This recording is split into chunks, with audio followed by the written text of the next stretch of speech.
Good morning everyone. मैं रश्मि सिंह आप सभी का आधार आईसीएस के यूट्यूब चैनल पर हार्दिक अभिनंदन करती हूँ। आप लोग के सीजीएल के सिलेबस में जो संस्कृत वाला पोर्शन है उसमें आपका अभी हम लोग ग्रामर पोर्शन पढ़ रहे हैं। ग्रामर में भी आपका जो माहेश्वर सूत्र है, उच्चारण स्थान है, संधि, कारक, समास, ये सारा ऑलरेडी क्लासेस इसका कवर हो चुका है। आज के क्लास में हम लोग क्या डिस्कस कर रहे हैं? प्रत्यय डिस्कस कर रहे हैं। प्रत्यय में भी आपका कृदंत प्रत्यय और स्त्री प्रत्यय ये कंप्लीट हो चुका है। लास्ट वीडियो में हम लोग ने तद्धित प्रत्यय स्टार्ट किया था, उसमें कुछ पार्ट हो चुके हैं और आज हम लोग आगे के पार्ट को करेंगे। तो बहुत लोग ऐसे होंगे जो अभी भी संस्कृत का मैटर नहीं मिला होगा या टीजीटी, पीजीटी या सीटेट का सिलेबस से कर रहे होंगे, तो आप ये वीडियो सब देख सकते हैं। इसमें आपका सिलेबस तो कवर हुआ है, साथ साथ आपको मॉडल सेट का क्वेश्चन भी दिया हुआ है। तो जिन लोगों ने अभी तक चैनल सब्सक्राइब नहीं किया है वो please subscribe the channel and take as much as you can take the benefit of our channel. अगर आपको रिवीजन करना है, कहीं कुछ नहीं मिल रहा है, तो आपको 1000 क्वेश्चन का सेट दिया हुआ है, आप उससे रिवीजन कर सकते हैं। और आगे भी आपको एमसीक्यू फॉर्मेट में क्वेश्चन सीरीज स्टार्ट हो जाएगा। तो नेक्स्ट हम लोग एमसीक्यू सीरीज फिर से स्टार्ट करने वाले हैं, जिसमें आपके मॉडल सेट जैसे होते हैं उस टाइप का क्वेश्चन दिया जाएगा और वह आपके कंप्लीट सिलेबस को कवर करेगा। तो जो लोग पहले के वीडियोस नहीं देखे हैं वो देख लीजिए। और आपका जो फर्स्ट चैप्टर था संस्कृत साहित्य का इतिहास, उद्भव और विकास, वो सारा कवर्ड हो चुका है। तो स्टार्टिंग के 10 to 15 वीडियोस में वो चैप्टर्स कंप्लीट हो गए हैं, तो आप वो सब देखिए। और उसमें से जो भी अगर आप लोग को कहीं प्रॉब्लम हो रहा है समझने में, तो आप वो क्वेश्चन कर सकते हैं, कमेंट बॉक्स पे कमेंट कर सकते हैं। तो आज हम लोग तद्धित प्रत्यय को कंटिन्यू करेंगे। तो लेट्स स्टार्ट। आज हम लोग क्या पढ़ेंगे? इमनिच प्रत्यय। पृथ्वीगण में पठित शब्दों में पृथु कुछ शब्द है, इमनिच प्रत्यय किस शब्द में लगाए जाते हैं वो हम लोग पढ़ रहे हैं। लास्ट वाला आप वीडियो देख लीजिए, तो उसमें तद्धित प्रत्यय का स्टार्टिंग में कर चुकी हूँ। तो कुछ शब्द है, जो शब्द है पृथु, मृदु, महत, पटु, तनु, लघु, बहु, साधु, उरु, गुरु, ऐसे शब्द को आप एक एक बार लिख लीजिएगा तो आपको याद रहेगा कि इमनिच प्रत्यय किस किस शब्द में लगाया जाता है। तो हम लोग कहाँ तक पढ़े? उरु, गुरु, खंड, दंड, चंड, अकिंचन, बाल, होड, पाक, वत्स, मंद, स्वादु, ह्रस्व, दीर्घ, प्रिय, वृष, ऋजु, क्षिप्र, क्षुद्र। तो इतने सारे शब्द थे। इसके बाद भावार्थ की अभिव्यक्ति के लिए इमनिच प्रत्यय का प्रयोग विकल्प से करते हैं। पक्ष में अण आदि भी होंगे। तो इसमें जितने भी शब्द अभी मैंने बोले, पृथु, मृदु, महत, पटु, तनु, लघु, बहु, साधु, ये सब के बाद भावार्थ की अभिव्यक्ति के लिए जब इनका मतलब समझाते हैं, तो इसमें क्या करते हैं हम लोग? इमनिच प्रत्यय का प्रयोग करते हैं। और विकल्प से पक्ष में अण आदि भी होते हैं, जैसे अण प्रत्यय आपने स्टार्टिंग में पढ़ा, तो वो भी लगाया जाता है। अब देखिए इमनिच में शेष क्या बचता है। जब हम लोग इमनिच बोलते हैं तो इसमें ईमन, इमन जो है वो शेष बचता है, बाकी का क्या हो जाता है? लोप हो जाता है। तो जिस शब्द में इस प्रत्यय का प्रयोग किया जाता है उसकी टी का लोप हो जाता है। इमनिच जो हम लोग बोल रहे हैं उसमें टी का लोप हो जाता है और आरंभ में प्रयुक्त जो स्टार्टिंग में री का र आदेश हो जाता है। फॉर एग्जाम्पल आप देखिए, एग्जाम्पल देखिएगा तब आपको समझ में आएगा। पटु प्लस इमनिच, जो ऊपर के शब्द लिखे हुए थे पटु, महत, तनु, लघु, साधु, उरु, गुरु, खंड, चंड, इसी सब में इस प्रत्यय का प्रयोग किया जाता है। तो पटु में इमनिच प्रत्यय लगा तो पट प्लस उ, उसमें टी का क्या हो गया? लोप हो गया। और इमन लगा तो क्या हो गया? पटु प्लस इमनिच से हो गया पटिमन, और उससे शब्द क्या बना? पटिमा बड़ा। ठीक है, तो इसमें ऊपर में जितने शब्द दिए हुए हैं उन सब में इसी तरीके से बनेगा। इमनिच लगेगा, जैसे पृथु है, इसमें इमनिच लगा तो प के साथ क्या है? र आ रहा है, ऋषि वाला र आ रहा है। तो र में क्या हुआ? ऊ का लोप हो गया है, फिर इमनिच प्रत्यय लगा है, तो पृथु से क्या हो गया? प्रतिमा। उसी तरीके से मृदु देखिए, मृदु का हो गया मदिमा, महत का हो गया है महिमा।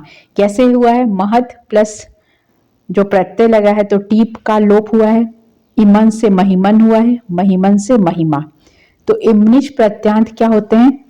अगर आपसे पूछा जाए कि इमनिच प्रत्यांत शब्द का लिंग क्या होता है, तो ये क्या होते हैं? पुल्लिंग शब्द होते हैं तथा इनके रूप आत्मन शब्द जैसे आपने शब्द रूप जो पढ़े हैं तो इनका शब्द रूप किसके अकॉर्डिंग चलता है? आत्मन शब्द के अकॉर्डिंग चलता है। महिमा, महिमानो, महिमाना कैसे चलेगा? महिमा, महिमानो, महिमाना। तो इमनिच जितने भी शब्द होंगे, इमनिच प्रत्यय वाले शब्द हमेशा क्या होते हैं? पुल्लिंग होते हैं और इनका रूप कैसे चलेगा? आत्मन शब्द के समान चलेगा। तो इसमें आपके क्वेश्चन ऐसे आ सकते हैं कि डायरेक्ट आपसे महिमा या मधिमा या प्रतिमा ये देकर आपसे प्रत्यय पूछा जा सकता है, या फिर आपसे प्रत्यय पूछा जा सकता है, या कभी कभी इसका मूल रूप भी पूछा जा सकता है कि मूल धातु क्या है, या फिर शब्द देकर पूछा जाएगा कि ये पुल्लिंग है या स्त्रीलिंग है, या इसमें कौन सा वचन है, कौन सा पुरुष है, इस तरीके से भी क्वेश्चन आएगा। ठीक है, तो नेक्स्ट हम लोग आते हैं, एक तो इमनिच प्रत्यय हो गया, नेक्स्ट है आपका शय प्रत्यय। इसमें भी कुछ शब्द दिए हुए हैं कि इस शब्द के साथ लगेगा। कौन कौन सा शब्द है? नील, शुक्ल आदि। नील और शुक्ल आदि वर्णवाची, तो नील और शुक्ल क्या है? कलर बता रहा है।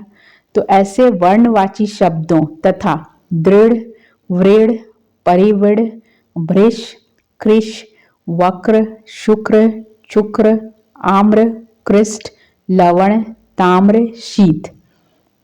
कौन कौन से हो गए? दृढ़, वृढ़, परिवृढ़, भृश, कृश, वक्र, शुक्र, चुक्र, आम, कृष्ट, लवण, ताम्र, शीत। और भी वर्ड है देखिए, उष्ण, जड़, बधिरा, पंडिता, मधुर, मूर्ख, मूक।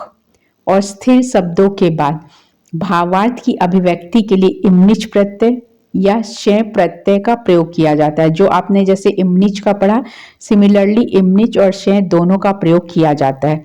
इस प्रत्यय में बचता क्या है? इसमें देखिए आप मूर्धन्य श, य संयुक्त और य है।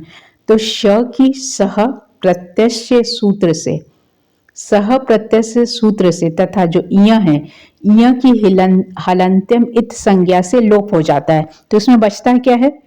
इय का लोप हो जाएगा। ठीक है, और हलंत्यम, इय की हलंत्यम इत संज्ञा से लोप हो जाता है। शेष बचता है य। इसमें क्या बच जाता है? य बच जाता है। तो जित होने से शब्द के प्रारंभिक स्वर को वृद्धि आदेश हो जाता है। जो प्रारंभिक स्वर होता है उसमें क्या होता है? वृद्धि आदेश हो जाता है। और शय प्रत्यांत शब्द नपुंसकलिंग होते हैं। ऐसे शब्द कौन से होते हैं? जैसे इमनिच वाले क्या होते हैं? पुल्लिंग होते हैं। शय प्रत्यय वाले शब्द क्या होंगे? हमेशा नपुंसकलिंग हो गए। और इसमें क्या बचेगा? इय का लोप हो जाएगा। हलंत्यम इत संज्ञा से इय का लोप हो जाएगा और शेष आपका सिर्फ य बचेगा। शब्द देखिए आप शुक्लस्य भाव, शुक्ल में श प्रत्यय लगा, श का उ से क्या हो गया? अ हुआ, वृद्धि आदेश हुआ, क्ल लोप हो गया, तो क्या बचा? शौक्लम में क्या बचा? शौक्लम, शौकल्य। शुक्ल से शौकल्य हो गया। कैसे हो गया? इसमें जो शुक्ल में यह प्रत्यय लगा तो इसमें स्टार्टिंग का जो स या संयुक्त है और य है, तो इसमें शेष सिर्फ य बचेगा। य का उ हुआ, उ का वृद्धि आदेश को अ हुआ, और अ होने के बाद शुक्लस्य भाव से शौक्लम में हो गया। ठीक है, शुक्ल से शौक्लम में, तो ये शब्द क्या हुआ? नपुंसकलिंग हो गया। ठीक है, उसी तरीके से दृढ़ शब्द दिया हुआ है, दृढ़ का लास्ट में क्या बना है? दाढ़्यम। इसके अतिरिक्त तो आपको ऐसे दो जो ऊपर में जितने भी वर्ड दिए हुए हैं उससे आपसे पूछा जा सकता है कि इसमें कौन सी प्रत्यय का प्रयोग हुआ है। इसके अतिरिक्त गुणवाची शब्द, जितने भी गुणवाची शब्द होते हैं, ब्राह्मण, चोर, धूर्त, आराध्य, विराध्य, अपराध्य, उपराध्य, एक भाव, द्विभाव, त्रिभाव, अन्य भाव, संवादिन, संवेशीन, संशासीण, बहुभाषीण, शीघ्र घातीन, विघातीन, समस्त। ये सब वर्ड आप यहीं पढ़ रहे होंगे और किसी चीज में ये सब वर्ड आपको सुनने को नहीं मिला होगा। विमस्त, परमस्थ, मध्यस्थ, अनीश्वर, कुशल, चपल, निपुण, पिशुण, कुतूहल, बालिश, अलस, दुष्पुरुष, कापुरुष, राजन, गणपति, अधिपति, दायद, विषम, विपात, निपात। दोनों के बाद कर्म अथवा भाव अर्थ, इतने सारे शब्दों के बाद कर्म अथवा भाव अर्थ को सूचित करने के लिए शय प्रत्यय का प्रयोग करते हैं। जैसे आपका शब्द था ब्राह्मण, ठीक है, तो ब्राह्मण से ब्राह्मण्यम हुआ, चोर से चौर्यम हुआ, धूर्त से धौर्यम हुआ, अपराध से अपराध्यम हुआ। तो ये सब में कौन सा प्रत्यय लगता है? श प्रत्यय लगता है। तो आप ये वर्ड याद रखिए, कौन कौन सा वर्ड था ब्राह्मण से लेके राजन तक जो है। तो ब्राह्मण में चोर, धूर्त, आराध्य, विराध्य, अपराध्य, एक भाव, द्विभाव, इसमें जितने भी वर्ड है उस सब में कौन सा प्रत्यय लगा? श प्रत्यय लगा। ठीक है, तो आप जो भी प्रत्यय पढ़ रहे हैं वो प्रत्यय लिखिए, कौन कौन से शब्द में लगते हैं वो लिखिए, और इसका मतलब या इसका वचन, लिंग, पुरुष क्या होता है वो लिखिए। इस तरीके से आपको याद होगा।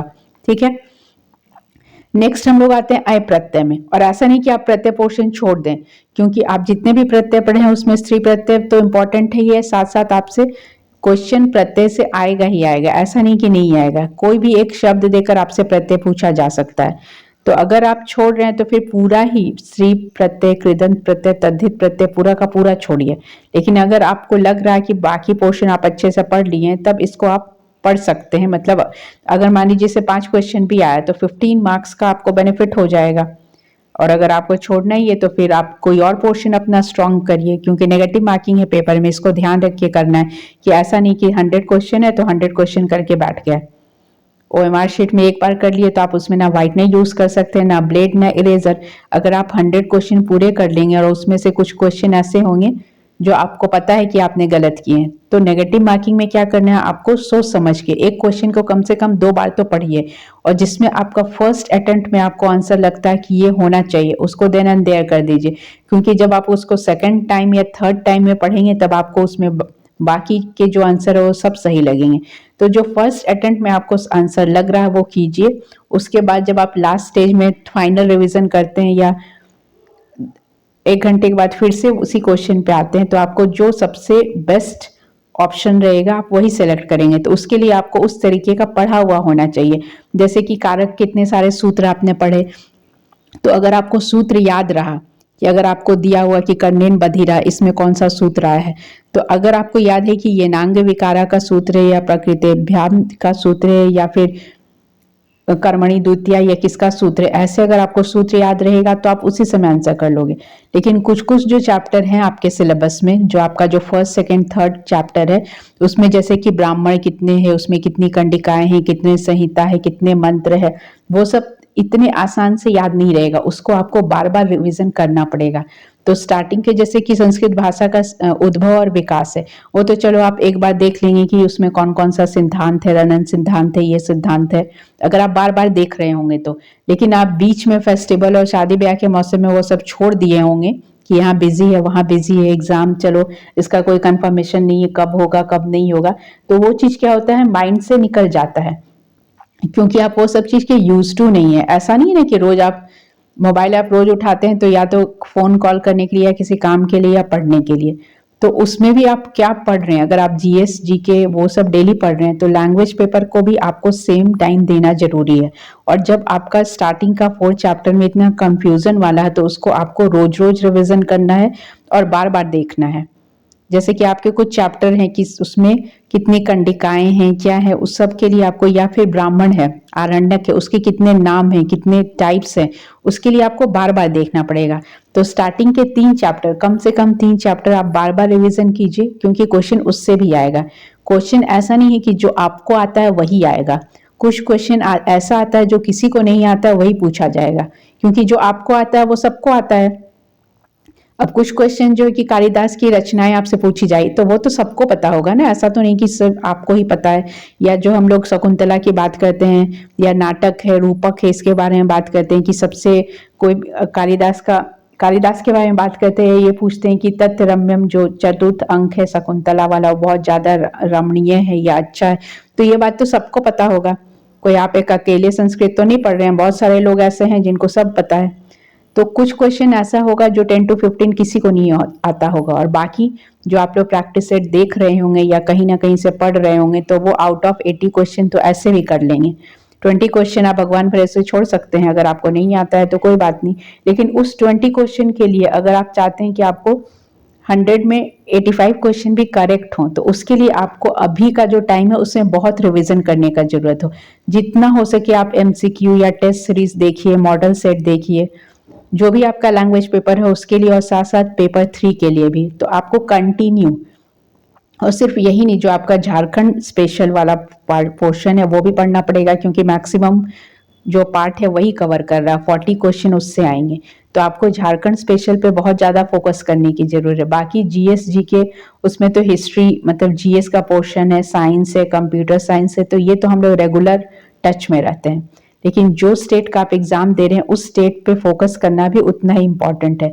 तो आप अपना झारखंड का पोर्शन भी स्ट्रॉन्ग कीजिए, और साथ साथ लैंग्वेज जो जिसका भी जो लैंग्वेज है उसमें आपको जो टफ चैप्टर जो आपको लग रहा है कि ये नहीं हो रहा है, उसको आप जितना हो सके उतनी बार पढ़िए।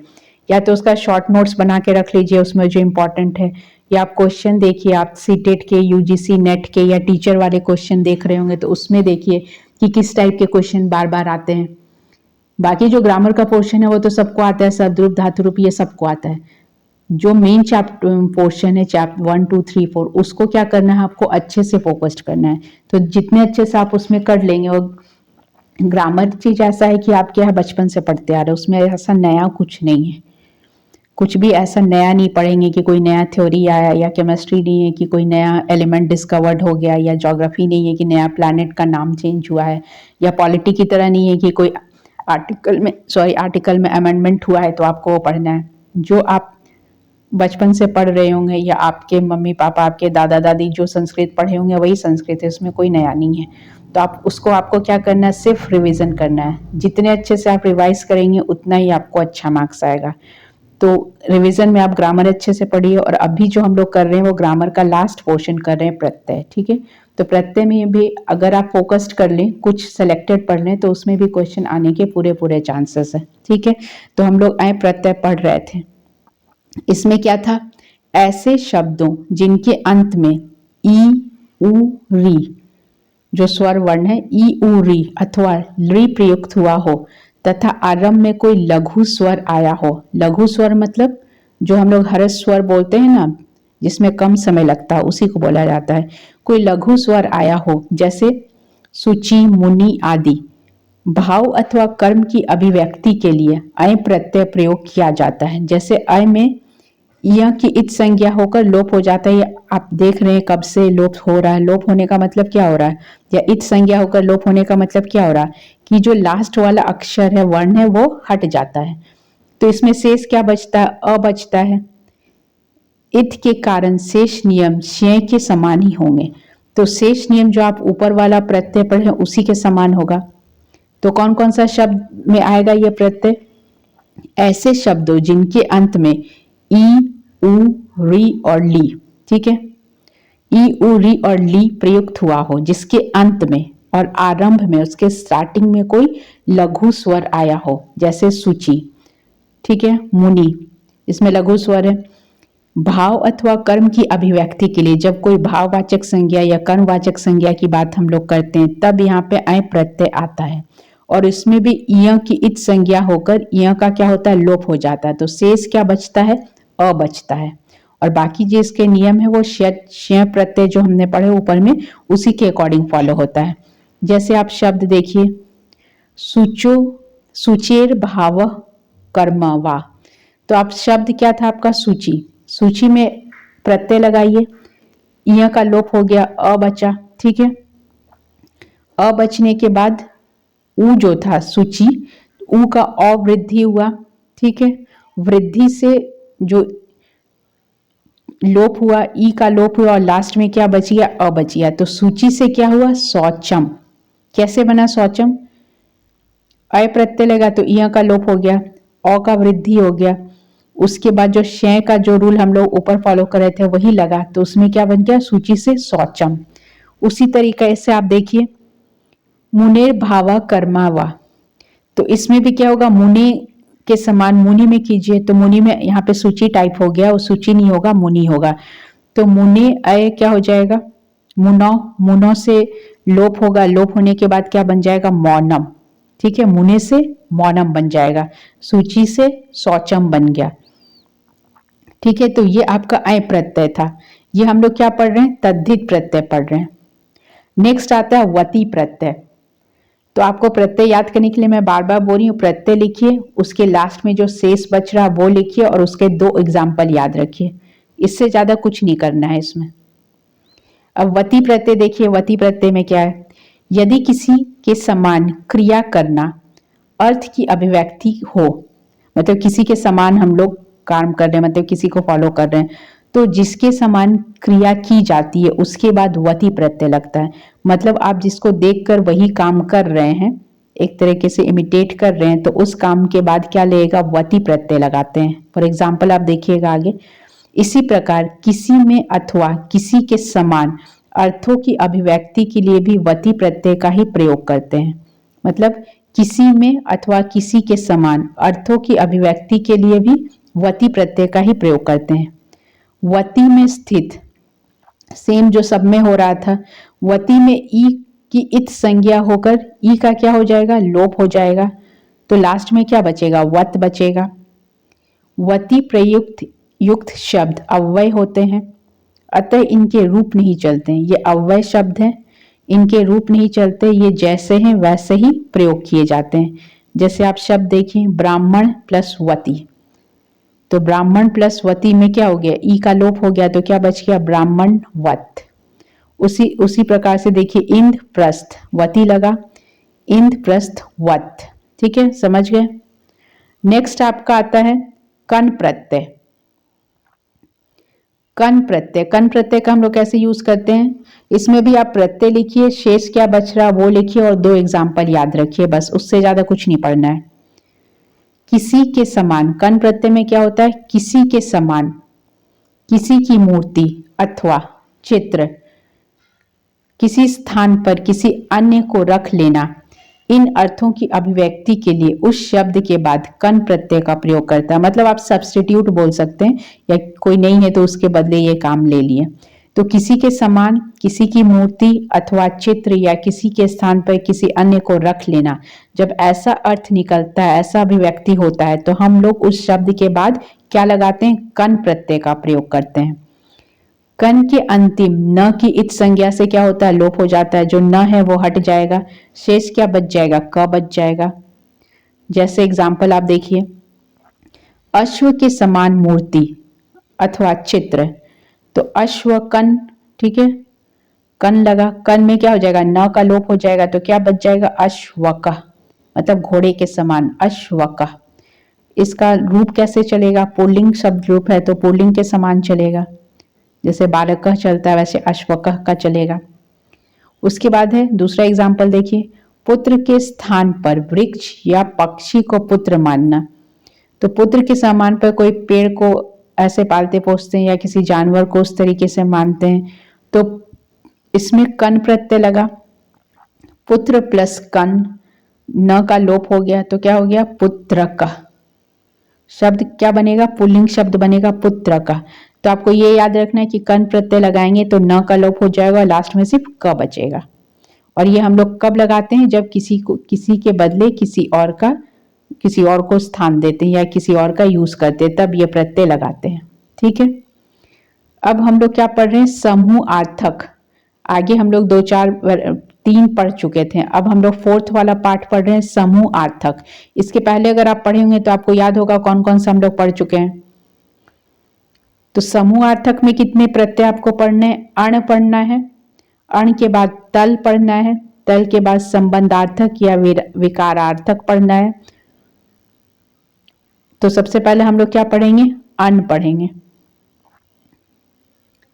अण में देखिए क्या है, समूह अर्थ को बताने के लिए, समूह अर्थ को बताने के लिए मतलब जो हम लोग ग्रुप बताते हैं, तो समूह अर्थ को बताने के लिए जिस वस्तु का समूह बताना या उस शब्द के बाद अण प्रत्यय का प्रयोग करते हैं, जिसका हम लोग ग्रुप बता रहे हैं, जो ग्रुप में है उसका बताने के लिए क्या करते हैं, अण प्रत्यय का प्रयोग करते हैं। शेष सभी नियम पूर्व में बताए गए नियमों के समान ही होते हैं। बाकी जो इसमें नियम आ रहा है सब एक ही जैसा रहता है, इसमें सिर्फ हम लोग ग्रुप को बताने के लिए इस प्रत्यय का यूज करते हैं। एग्जाम्पल देखिए, जैसे बक, बगुलों का समूह, बक में अन लगा तो क्या हो गया, बाकम। ठीक है, ब के अ को वृद्धि क के अ का लोप हो जाता है, जो अ है उसका क्या हो जाता है, लोप हो जाता है। तो क्या बच गया, बकम बच गया। उसी तरीके से काक देखिए, कौवों का समूह, काक प्लस अण काकम, अंतिम के अ का क्या हो जाएगा, लोप हो जाएगा। तो ये प्रत्यय का क्या नाम है, अण प्रत्यय। ठीक है, पहले भी हम लोग अण प्रत्यय पढ़ चुके हैं, तो उससे ये वाला अलग है। नेक्स्ट है तल प्रत्यय। तल प्रत्यय को ब्रैकेट में क्या लिखा हुआ, ता, इसको ता भी बोला जाता है।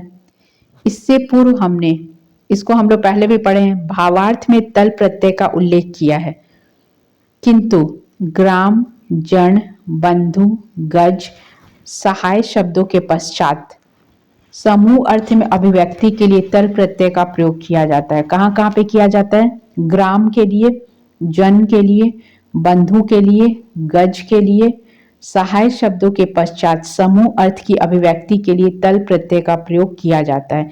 शेष नियम क्या है, पहले जैसा ही रहेगा। जैसे ग्राम प्लस तल, ग्रामता, इसका मतलब क्या हुआ, ग्रामों का समूह। तल में क्या बच जाएगा, ता बच जाएगा।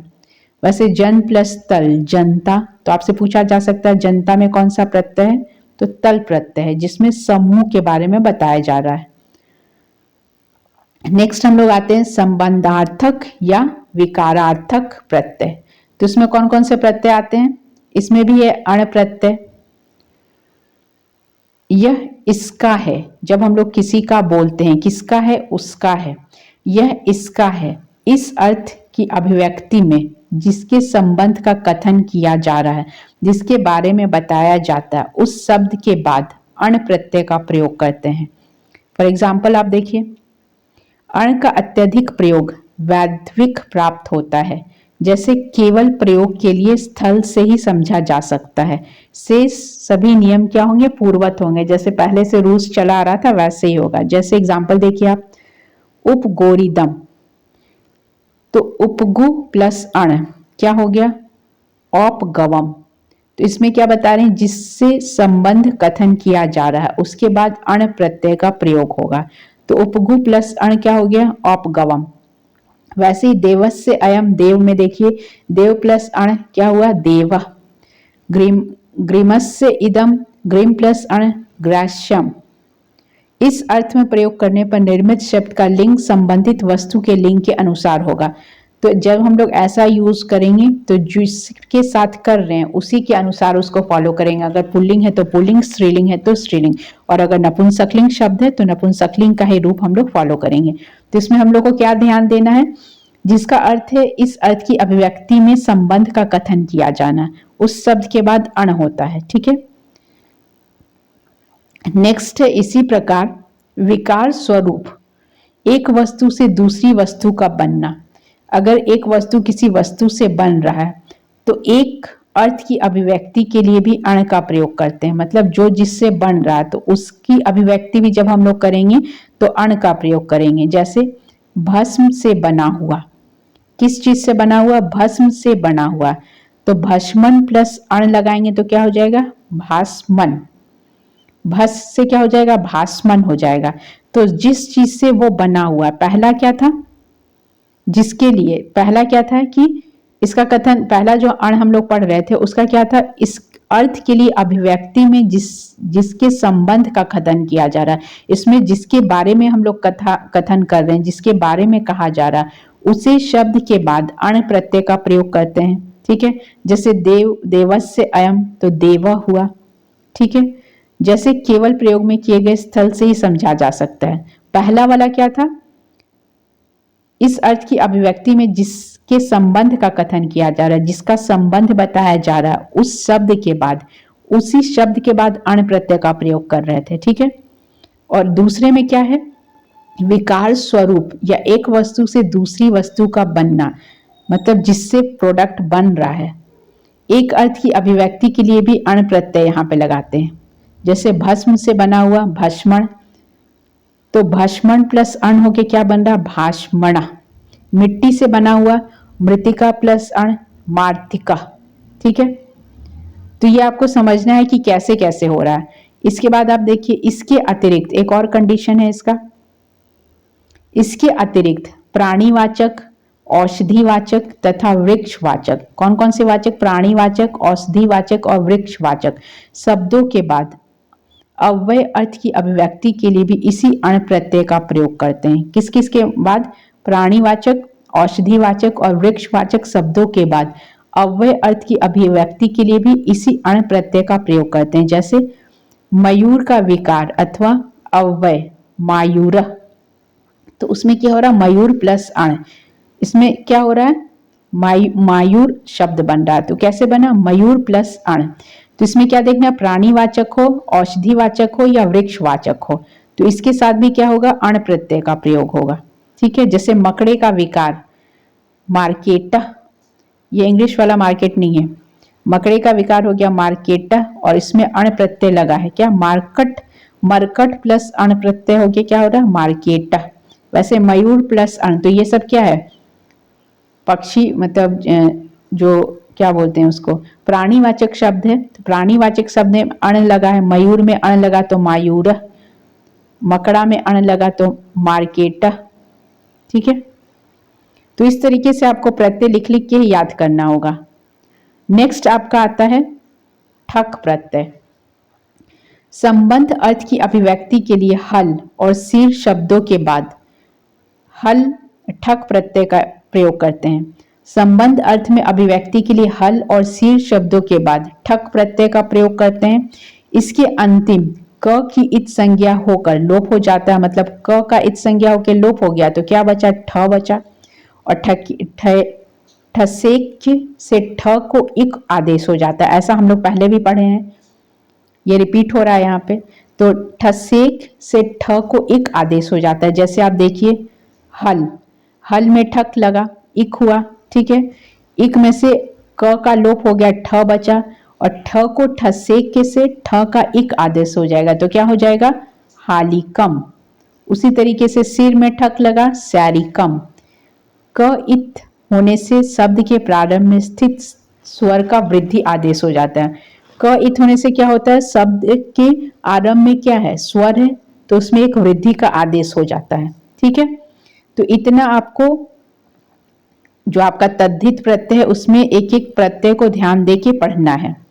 नेक्स्ट आपका आता है अय प्रत्यय। जितने भी प्रत्यय आप पढ़ रहे हैं प्रत्यय लिखिए, उसका जो सूत्र है या जो चेंजेस हो रहा है वो लिखिए, 2 एग्जाम्पल लिखिए और ये ध्यान दीजिए कि उसका शब्द रूप कैसे चल रहा है, स्त्रीलिंग, पुल्लिंग, नपुंसकलिंग, यही 3 में चलेगा। नेक्स्ट है आपका अय प्रत्यय। इसमें देखिए क्या होता है? ह्रस्व उकारांत अथवा दीर्घ आकारांत। ह्रस्व उकारांत अथवा दीर्घ आकारांत शब्दों के बाद अव्यय अर्थ की अभिव्यक्ति के लिए अय प्रत्यय का भी प्रयोग किया जाता है। कहाँ कहाँ पे? ह्रस्व उकारांत होगा या दीर्घ आकारांत होगा, तब शब्दों के बाद अव्यय अर्थ की अभिव्यक्ति के लिए अय प्रत्यय का प्रयोग किया जाता है। और इसमें क्या शेष बचता है? य का वही लोप हो जाएगा और शेष क्या बचेगा? अ बचेगा। जैसे एग्जाम्पल देखिए आप, देव दारवम, तो देव दारू प्लस अय, इसमें अ का लोप, य का लोप हो गया तो क्या बचा है? देव दारवम। सेम देखिए भाद्र दारवम, भद्रारू प्लस अय। ठीक है, इसके बाद हम लोग आते हैं मयट प्रत्यय में। थोड़ा लेंदी है ये तद्धित प्रत्यय, लेकिन आपको एक एक बार तो पढ़ना ही पड़ेगा। मयट प्रत्यय विकार अथवा अव्यय की अर्थ की अभिव्यक्ति के लिए विकल्प से मयट प्रत्यय का प्रयोग करते हैं। किसके लिए करते हैं? विकार अथवा अव्यय अर्थ की अभिव्यक्ति के लिए। विकार अथवा अव्यय अर्थ की अभिव्यक्ति के लिए विकल्प से मयट प्रत्यय का भी प्रयोग करते हैं। किंतु जो वस्तु में खाने अथवा पहनने के काम आती है उनसे उक्त अर्थ में मयट का प्रयोग नहीं किया जा सकता है। तो जो चीज हम लोग पहनते और खाते हैं उसमें मयट का प्रयोग नहीं करेंगे। मयट के अंतिम में वही सेम हो रहा है, टी ट का इत संज्ञा होगा तो क्या बचेगा? मय बच जाएगा, जो सभी प्रत्यय में हम लोग पढ़ रहे हैं कि लास्ट वाला इत संज्ञा होकर लोप हो जाता है और शेष जो 2 वर्ड या 1 वर्ड होता है वही बच जाता है। तो मयट में अंतिम ट की इत संज्ञा होकर लोप हो जाएगा और शेष क्या बच जाएगा? मय बचेगा। जैसे पत्थर का विकार अथवा अव्यय, तो अशमयम, अशमयम से मयट लगा, ट हट जाएगा तो क्या बचेगा, अशमय। सिमिलरली आप देखिए भस्म का विकार या अव्यय, तो भस्मयम होगा, मयम का जो ट था वो हट गया तो क्या बच गया, भस्मयम। ट हट जाएगा लास्ट वाला, मयट जो है ट हट गया तो सिर्फ मय बचेगा। नेक्स्ट आता है परिमाणार्थक एवं संख्यार्थक।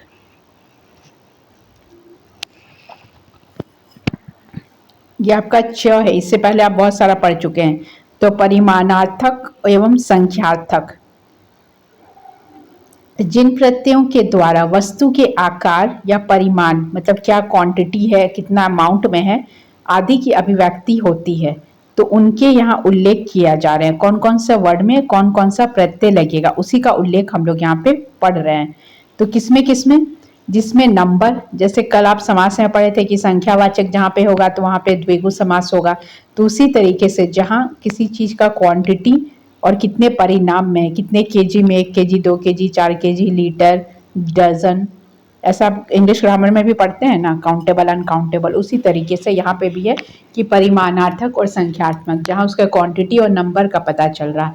तो जिन प्रत्ययों के द्वारा वस्तु के आकार, उसका शेप कैसा है, परिमाण कितना क्वांटिटी में है, आदि की अभिव्यक्ति हो, तो यहाँ पे उनका यहाँ पे बताया जा रहा है कौन कौन सा प्रत्यय उसमें लगेगा।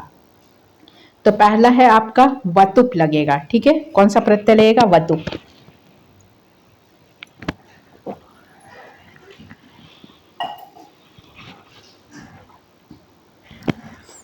इसमें यद, तद, एतद, किम और इदम, कौन कौन सा शब्द हो गया, यद, तद, एदम, किम और इदम शब्दों में परिमाण अर्थ की अभिव्यक्ति के लिए वतुप प्रत्यय का प्रयोग किया जाता है। वतुप में क्या शेष बचेगा, वत, वतुप में वत शेष बचता है।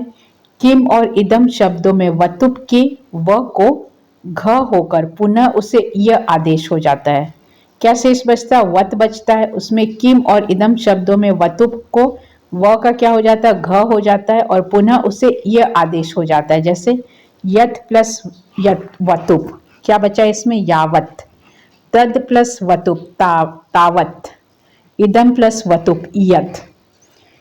इनके रूप पुल्लिंग में श्रीमत, अगर पुल्लिंग शब्द बन रहा है तो श्रीमत के समान, नपुंसकलिंग बन रहा है तो जगत के समान, और स्त्रीलिंग बन रहा है तो नदी के समान चलेगा, ठीक है। इस तरीके से आपको याद रखना है कि किसके समान कौन सा रूप चलेगा और इसका कहाँ पे कैसे प्रयोग होगा। तो इतना आप समझ गए। ये हम लोग कौन सा पढ़ रहे थे, परिमाणार्थक और संख्यार्थक प्रत्यय जिसमें लगते हैं।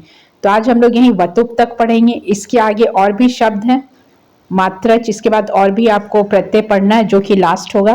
तो इतना जितना भी आप प्रत्यय पढ़ लिए उसको बार बार लिखिए विथ एग्जाम्पल, उसका शब्द रूप कैसे फॉलो होगा, कौन सा वचन में होगा, किसके साथ होगा, परिणामवाचक होगा या कौन से शब्द में लग रहा है, या फिर संतान के अर्थ में हो रहा है तो कौन सा प्रत्यय होगा। इस तरीके से आप एक कॉलम बना लेंगे कि कौन सा प्रत्यय कहाँ पे यूज होता है, या भाववाचक संज्ञा में हो रहा है, या अगर कृदंत है तो कृदंत क्या होता है, क्रिया के साथ होगा, और अगर तद्धित है तो हमेशा संज्ञा सर्वनाम क्रिया, संज्ञा सर्वनाम विशेषण अव्यय इसके साथ यूज होगा।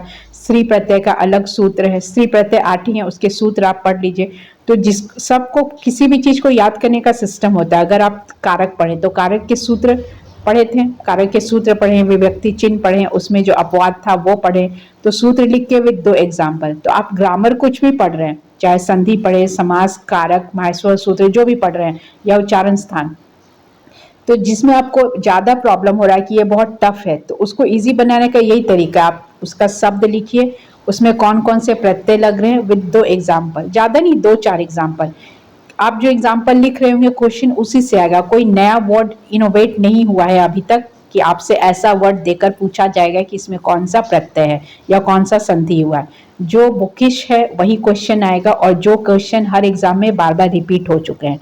तो जितना भी पोर्शन है आप उसको बार बार पढ़िए, वीडियोस को कम्प्लीटली बार बार देखिए, या जहाँ से भी पढ़ रहे हो कोई बुक फॉलो कर रहे हैं तो उसी को बार बार पढ़िए, क्वेश्चन खुद से भी सोचिए कि क्वेश्चन कैसा बन सकता है, इजी से इजी क्वेश्चन इस टॉपिक पे कैसा बन सकता है, या इसको हम लोग टफ करेंगे तो कैसा बन सकता है। किसी भी चीज को पढ़ने के बाद अगर आप उसमें थोड़ा सा एनालिसिस करेंगे कि किसको किस तरीके से, अगर आप क्वेश्चन सेट कर रहे हैं तो सामने वाले को टफ लगना चाहिए, तो आप कैसे सेट करेंगे, अगर आप उस हिसाब से पढ़ने लगेंगे तो पढ़ाई आपके लिए बहुत ईजी हो जाएगा और आपके लिए आगे जाके वो स्कोरिंग बन जाएगा कि आप टेंशन लेके नहीं पढ़ेंगे अरे ये पढ़ना है, आप उसको एंजॉय करके पढ़ेंगे कि ये पढ़ना है और अच्छे मार्क्स लाने हैं।